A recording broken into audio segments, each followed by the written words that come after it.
रायगड जिल्ह्यातील मुरुड आगारदांडा ग्रामपंचायत हद्दीतील उसडी गावाजवळ टोल नाक्यावर आमदार महेंद्र दळवी यांच्या गाडीचा अपघात झाला। मोटरसायकल व आमदार महेंद्र दळवी यांची गाडी समोरासमोर धडकून हा अपघात झाल्याची माहिती समोर आली आहे।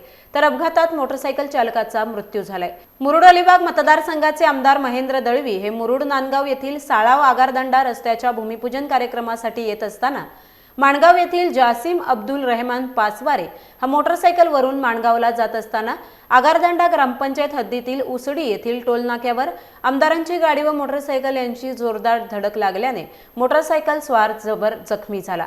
यात मोटरसायकल चालकाचा मृत्यू झालाय, तर यामध्ये आमदार महेंद्र दळवी हे सुद्धा किरकोळ जखमी झालेत।